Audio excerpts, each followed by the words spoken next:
workshop was silent except for the faint hum of a broken engine that had long been declared impossible to fix. The men in suits stood with folded arms and skeptical eyes. At the center of the room, greasy overalls and a quiet stare belonged to her, Anya Verma. No one knew where she came from. No one cared to ask. They just called her the Helper. But today, all of that was about to change. It started that morning when the CEO of Axis Motors, Aryan Khanna, a sharp-tongued man known for running on caffeine and ego, stormed into the workshop floor. "This engine," he barked, pointing to the experimental prototype, "is a disaster. 3 of my best engineers have given up. It's useless." Someone snickered. "Maybe let the Helper try. She's been staring at it for weeks like it's some puzzle." The room chuckled. Aryan turned, curious.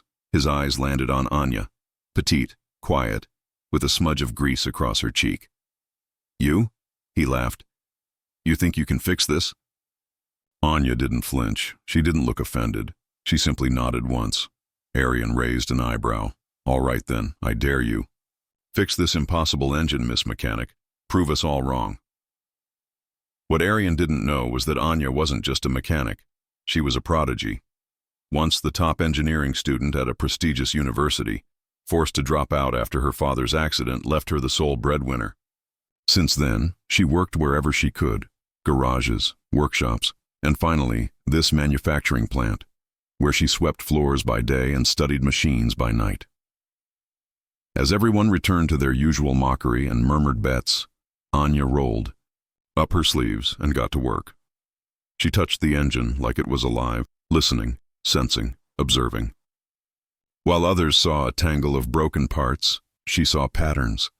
She didn't rely on manuals. She relied on instinct and memory. She remembered her late father's words. "Machines speak. You just need to listen." Over the next few hours, Anya didn't leave her spot. No food, no water, just focus. She rewired sensors, modified the fuel intake, and adjusted the crankshaft angle by a mere fraction, something no software had predicted. It wasn't brute force. It was finesse. Aryan returned, expecting to find her exhausted or in tears. Instead, he found her leaning back, wiping her hands calmly. "Ready?" she said. He laughed. "That was quick. Let's see it." As the key turned and the engine roared to life, the entire workshop fell into stunned silence. Not only was it running, it was running perfectly. Smoother, quieter, more efficient than it ever had. Aryan's jaw dropped. The other engineers rushed in, inspecting, stunned. This can't be. We tried everything. How did she—" Aryan slowly approached her, the arrogance in his voice replaced by awe. "Who are you?" he asked. Anya met his eyes, her voice steady. "Someone you didn't bother to notice." The room shifted. That moment, that single second of stunned silence, changed everything. News of the miracle fix spread across the company. Within days, Anya was invited into the R&D team. She didn't just join, she led. The same men who once laughed now listened. The same hands that once pointed fingers now took notes. Aryan, still a proud CEO, began to realize that leadership wasn't about power.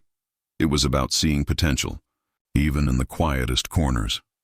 One evening, weeks later, Aryan invited Anya into his office. "You've rebuilt the prototype into our best-performing engine yet," he said. "I want to fund any project you dream of." Anya smiled, humbled, but firm. "I don't just want to build machines. I want to build places where people like me aren't invisible." With his support, Anya launched a program to train underprivileged women in mechanical engineering, giving those with talent but no opportunity a path forward. Her journey from helper to hero became a story of hope throughout the industry. The message was simple but unforgettable. Never judge someone by their silence. Inside every overlooked person is a fire waiting to be seen. By the time the video fades to black, viewers are left not just inspired, but challenged to look around their own lives and ask, who are we overlooking? Because sometimes the genius you're searching for isn't wearing a suit or holding A degree. Sometimes she's just wearing grease-stained overalls, waiting for a chance.